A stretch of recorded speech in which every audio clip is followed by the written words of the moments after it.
প্রতিবারই ঝড় জলোচ্ছ্বাসের সামনে বুক চিতিয়ে দাঁড়িয়ে যায় বাংলাদেশের ফুসফুস খ্যাত সুন্দরবন।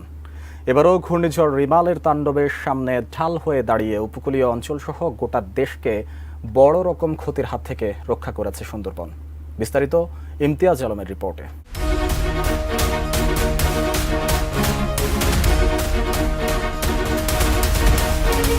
তাণ্ডব চালিয়ে এখন অনেকটাই দুর্বল হয়ে পড়েছে ঘূর্ণিঝড় রিমাল।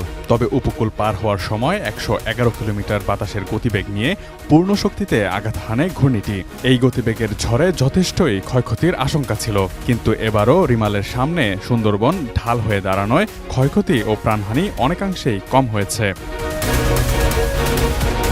স্থানীয় আবহাওয়া অফিস সূত্রে জানা গেছে, রোববার রাতে সাতক্ষীরা উপকূলে ব্যাপক তাণ্ডব চালিয়েছে প্রবল এই ঘূর্ণিঝড়টি। মধ্যরাতে এখানে বাতাসের সর্বোচ্চ গতিবেগ ছিল ঘন্টায় ৭২ কিলোমিটার। তবে উপকূল পার হতে এটি ৫ থেকে ৬ ঘন্টা সময় নিয়েছে।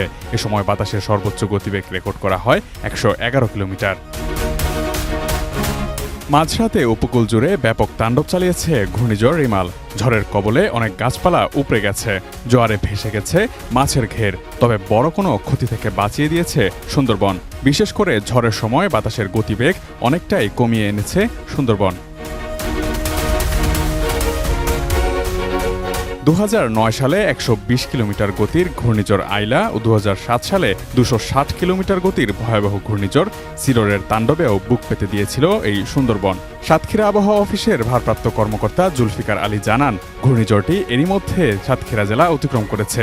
জেলায় এখন পর্যন্ত ৬৬ মিলিমিটার পর্যন্ত বৃষ্টিপাত রেকর্ড করা হয়েছে।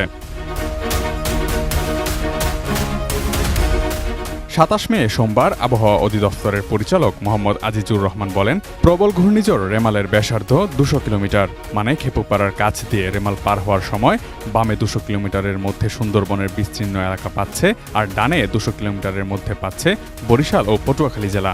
সেক্ষেত্রে খেপুপাড়ার পাশ দিয়ে অতিক্রমকালে সুন্দরবনের উপর দিয়েও এর প্রভাব পড়ছে, যা বরিশাল পটুয়াখালীতেও রয়েছে।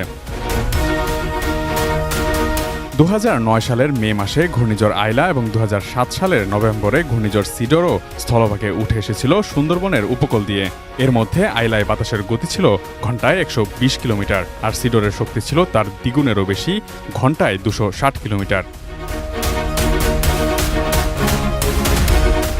২০০৭ সালের ১৫ই নভেম্বর বাংলাদেশের সুন্দরবন সংলগ্ন উপকূলীয় এলাকায় সিডরের আঘাতে মৃত্যু হয় প্রায় ৩৫০০ মানুষের, কিন্তু আরও বহু মানুষ বেঁচে যায় সুন্দরবনের কারণে।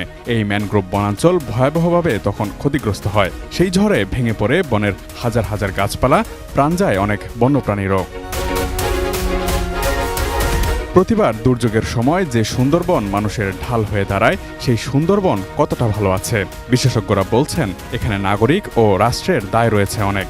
সুন্দরবনের ভেতরে অবকাঠামো নির্মাণের কারণে অনেক জায়গায় প্রকৃতির স্বাভাবিক গতি বাধাপ্রাপ্ত হচ্ছে। সুন্দরবনের অবৈধ বৃক্ষনিধন বন্ধ করে উপকূলীয় এলাকায় আরও বেশি করে বৃক্ষরোপণের প্রতিও জোর দিতে পরামর্শ দিয়েছেন তারা। ইমতিয়াজ আলম,